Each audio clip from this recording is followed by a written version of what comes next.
ଆସନ୍ତା 21 ତାରିଖ ଯାଏଁ ରାଜ୍ୟରେ ପ୍ରବଳ ବର୍ଷା, ଆଲର୍ଟରେ ରହିବ ଏହି ଜିଲ୍ଲା। ରାଜ୍ୟରେ ପୁଣି ବର୍ଷା ଜାରି ରହିବ। ଆସନ୍ତା 21 ତାରିଖ ଯାଏଁ ପ୍ରବଳ ବର୍ଷା ହେବା ନେଇ ଆଶଙ୍କା କରାଯାଇଛି। ଆଜି ଆଭ୍ୟନ୍ତରୀଣ ଓଡ଼ିଶା ଓ ଦକ୍ଷିଣ ଓଡ଼ିଶାରେ ଘଡ଼ଘଡ଼ି ସହିତ ବର୍ଷା ହୋଇପାରେ। କିଛି ଜିଲ୍ଲାକୁ ଆଲର୍ଟ ମଧ୍ୟ କରାଯାଇଛି। ଆଜି ପୁରୀ, କୋରାପୁଟ, ଖୋର୍ଦ୍ଧା, ନୟାଗଡ଼, ସୋନପୁର, ବୌଦ୍ଧ, ନୂଆପଡ଼ା, କଳାହାଣ୍ଡି ଏବଂ ନବରଙ୍ଗପୁରରେ ଘଡ଼ଘଡ଼ି ସହିତ ବର୍ଷା ହେବାର ସମ୍ଭାବନା ରହିଥିବା ନେଇ ଭୁବନେଶ୍ୱର ଆଞ୍ଚଳିକ ପାଣିପାଗ ବିଭାଗ ପକ୍ଷରୁ କୁହାଯାଇଛି।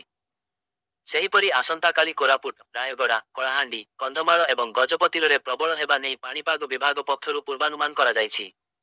ଅନ୍ୟପଟେ 20 ତାରିଖରେ ମୟୂରଭଞ୍ଜ, କେନ୍ଦୁଝର ଏବଂ କୋରାପୁଟରେ ପ୍ରବଳରୁ ଅତି ପ୍ରବଳ ବର୍ଷା ହୋଇପାରେ। ତେବେ ଏହି ବର୍ଷା 21 ତାରିଖ ଯାଏଁ ଲାଗି ରହିବ। କିଛି ସ୍ଥାନରେ ବର୍ଷା ସାଙ୍ଗକୁ ପବନ ଏବଂ ଘଡ଼ଘଡ଼ି ମାରିବାର ମଧ୍ୟ ସମ୍ଭାବନା ବା ନେଇ କୁହାଯାଇଛି। ସେହିପରି 21 ତାରିଖରେ କେନ୍ଦୁଝର, ମୟୂରଭଞ୍ଜ, ରାୟଗଡ଼ା, କୋରାପୁଟ, ଗଜପତି, ଗଞ୍ଜାମ ଏବଂ କନ୍ଧମାଳରେ ପ୍ରବଳ ବର୍ଷା ହୋଇପାରେ। ଗୁରୁବାର ଚାନ୍ଦବାଲିରେ ଅଧିକ ବର୍ଷା ହେବା ନେଇ ରେକର୍ଡ କରାଯାଇଛି।